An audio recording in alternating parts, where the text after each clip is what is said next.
నమస్తే, welcome to our channel. నేను సిరి. ఏజెంట్ల లిస్ట్ ఇవ్వమని చెప్పేసి అయితే సజ్జల గారు బతిమలాడుకుంటున్నారు. ఎందుకంటే జగన్మోహన్ రెడ్డి గారు వస్తున్నారని చెప్పేసి. సో ఈ అంశాన్ని వివరించడానికి మనతో పాటు ఉన్నారు ప్రముఖ senior journalist, political analyst C S Rao గారు. నమస్కారం సార్. సార్, ఇప్పుడు ఏంటంటే జగన్మోహన్ రెడ్డి గారు వస్తున్నారని చెప్పేసి సజ్జల గారు అయితే ఏజెంట్ల లిస్ట్ ఇవ్వమని చెప్పేసి అడుగుతున్న వైనం, సో అందరినీ అంతే బతిలాడుకుంటున్న వైనం అన్నట్టే అనిపిస్తుంది. సో ఈ పరిణామాన్ని అసలు మనం ఎలా చూడాలంటారు? సో సహజంగా ఏంటంటే సజ్జల రామకృష్ణారెడ్డి సకల శాఖ మంత్రిగా పిలుచుకుంటూ ఉంటారు ప్రత్యర్థి పార్టీలన్నీ కూడా.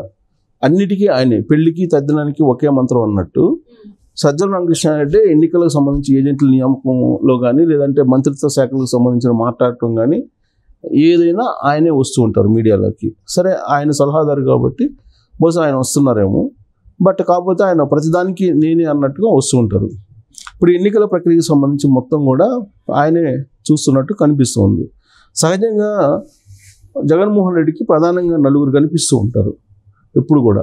అత్యంత విశ్వసనీయంగా ఉండేటువంటి వాళ్ళు, విధేయులుగా ఉండేటువంటి వాళ్ళు, నమ్మకంగా ఉండేటువంటి వాళ్ళు. ఎవరెవరు?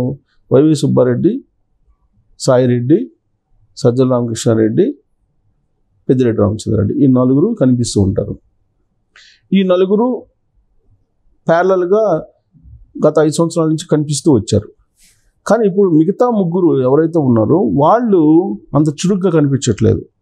ఒక సజ్జల రామకృష్ణారెడ్డి కనిపిస్తూ ఉన్నారు. అది కూడా ఈ మధ్య కాలంలో గతంలో కంటే స్పీడ్ తగ్గింది ఆయనది కూడా. గతంలో ప్రతిరోజు వచ్చేవాళ్ళు, మీడియాకి వచ్చేసి ఏదో ఒకటి విపక్షాల మీద మాట్లాడి వెళ్ళిపోయేవాళ్ళు. కానీ ఇప్పుడు రావట్లేదు. అంతకుముందు విజయసాయిరెడ్డి ప్రతిరోజు ట్వీట్ చేసేవాళ్ళు. ఆయన ట్వీట్లు మర్చిపోయారు ఈ మధ్యకాలంలో. అంతకుముందు విరుచుకుపడేవాళ్ళు ట్వీట్ల రూపంలో. చంద్రబాబు నాయుడు మీద, లోకేష్ మీద, తెలుగుదేశం పార్టీ మీద విరుచుకుపడుతుండే వాళ్ళు. సజ్జల రామకృష్ణారెడ్డి ఈ మధ్యకాలంలో అది మర్చిపోయారు. ఇక పెద్దిరెడ్డి రామచంద్రారెడ్డి కుప్పంలో నేను చంద్రబాబు నాయుడుని ఓడిస్తానని చెప్పి ప్రతిజ్ఞ చేశారు ఆయన.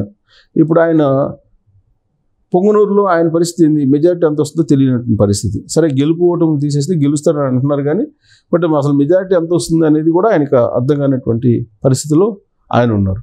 ఇంకా వైవి సుబ్బారెడ్డి అయితే అసలు ఒక రకంగా చెప్పాలంటే వైఎస్ఆర్ కాంగ్రెస్ పార్టీకి ఒక చుట్టపు చూపులాగా అయిపోయింది ఆయన అసలు ఎన్నికల ప్రక్రియలో ఉన్నారా లేరా అనేది కూడా తెలియట్లా.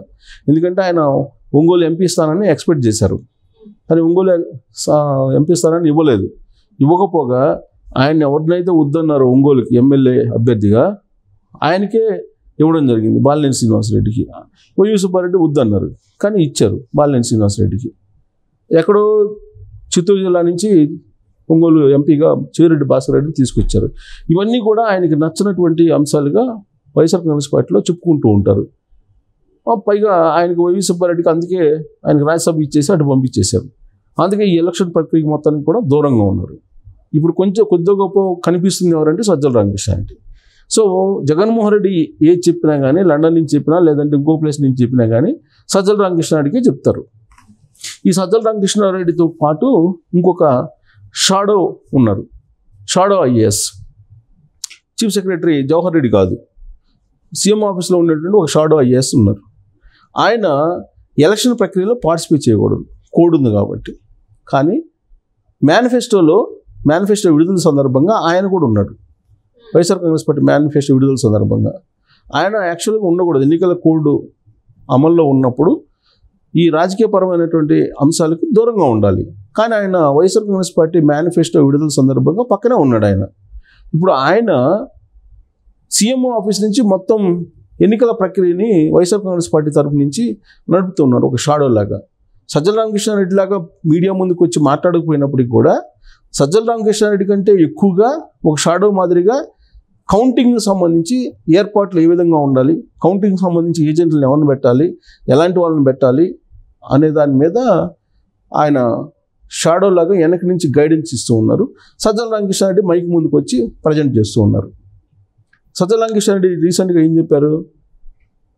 చట్టం లేకపోతే నిబంధనల ప్రకారం నడుచుకోవాలి అనుకునేటువంటి వాళ్ళు ఏజెంట్లుగా మనకు వద్దని చెప్పారు. దాని మీద కంప్లైంట్ కూడా చేశారు. ఆయన మీద కేసు కూడా పెట్టారు. మొట్టమొదటిసారిగా సజ్జల రామకృష్ణారెడ్డి మీద కేసు పెట్టారు. ఎందుకు? ప్రొవోక్ చేసేలాగా ఆయన మాట్లాడుతున్నారు, కౌంటింగ్ సందర్భంగా గొడవలు అవుతాయి, వైఎస్ఆర్ కాంగ్రెస్ పార్టీ గొడవలు చేస్తుంది అని చెప్పి కేంద్ర ఇంటెలిజెన్స్ వర్గాలకి సమాచారం ఉంది. అందుకే ప్రత్యేకమైనటువంటి బలగాల్ని, సిఆర్పిఎఫ్ బలగాల్ని దించారు ఎలక్షన్ కమిషన్.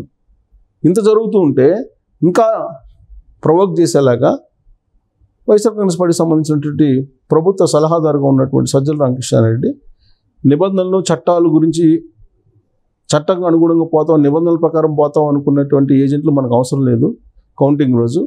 సో కౌంటింగ్ ఏజెంట్గా కరుడుగట్టినటువంటి వైఎస్ఆర్ కాంగ్రెస్ పార్టీ వాళ్ళు మాత్రమే ఉండాలి. వాళ్ళు గొడవలకు దిగాలి, గొడవలకు దిగి తెలుగుదేశం పార్టీ వాళ్ళ మీద విరుచుకుపడాలి, అవసరమైతే తన్నాలి, బాంబులు వేయాలి, లేకపోతే ఇంకోటి పరోక్షంగా చెప్పినటువంటి మాటలు ఆయన. దాని మీద ఆయన మీద కేసు పెట్టారు. ఆయన మీద కేసు పెట్టి అనవసరంగా రెచ్చగొట్టేటువంటి ప్రయత్నం చేస్తున్నావు అని చెప్పి ఆయన మీద కేసు పెట్టారు. దీంతో ఆయనకి తగిన విధంగా, ఆయన దిశానిర్దేశం ఇచ్చినటువంటి విధంగా ముందుకు వచ్చేటువంటి ఏజెంట్లు కనిపించట్లా. ఎందుకు కనిపించట్లేదు?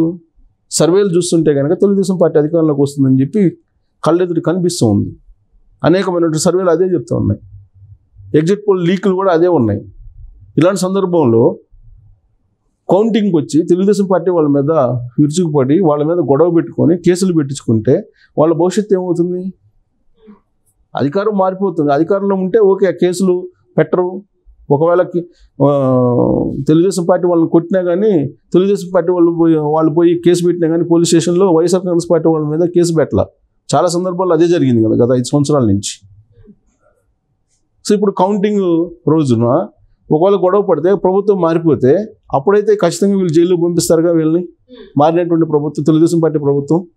అందుకని సజ్జల రామకృష్ణారెడ్డి ఏదైతే కోరుకుంటున్నారో దానికి అనుగుణంగా, దానికి తగిన విధంగా చేయడానికి ఏజెంట్లకి ఎవరు రావట్లేదు. దాంతో ఏజెంట్ల కొరత ఏర్పడింది వైఎస్ఆర్ కాంగ్రెస్ పార్టీకి. అదే ఇప్పుడు పార్టీకి పెద్ద తలనొప్పిగా మారింది. లండన్ నుంచి జగన్మోహన్ రెడ్డి ఏ విధంగా ఏర్పాట్లు చేస్తున్నారు, కౌంటింగ్ ఏర్పాట్లు వీట అని చెప్పి ఆయన అక్కడి నుంచి ఫోన్ చేస్తే, ఇంకా ఏజెంట్లు ఎంపిక చేస్తున్నామని అంటే, తను వచ్చేటప్పటికి మీరు మొత్తం రెడీ చేసి పెట్టండి, నేను సమీక్షా సమావేశం పెట్టుకోవాలని చెప్పారు. ఆయన ఇవాళ నైట్కి వస్తున్నాడు, 31 నైట్కి వస్తున్నాడు. 1వ తారీఖు ఆయన 1వ తారీఖు 10:30కి సమీక్షా సమావేశాన్ని ఆయన ఫిక్స్ చేశారు తాడేపల్లిలో.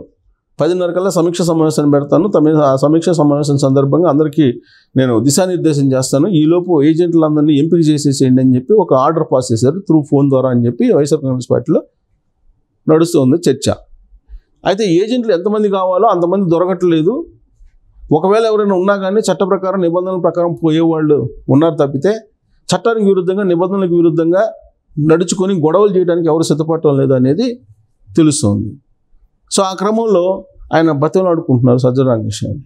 జగన్మోహన్ రెడ్డి వచ్చేస్తున్నాడు, మీరు రాండి, ఏజెంట్లుగా రాండి, ఏజెంట్లు ఇంకా పెట్టకపోతే ఆయన కోపడతారు, ఇలా రిక్వెస్ట్ చేసుకున్నటువంటి పరిస్థితికి సజ్జల రామకృష్ణారెడ్డి వచ్చారు.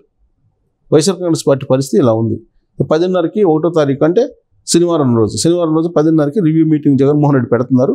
ఈలోపు మొత్తం లిస్ట్ కావాలి అని చెప్పి అడుగుతుంటే ఎక్కడున్నారు ఏజెంట్లు లేనటువంటి పరిస్థితికి వస్తే ఈయన ప్లీజ్ అంటూ బెత్తలు అడుగుతున్న పరిస్థితికి వచ్చింది. Right, thank you so much sir.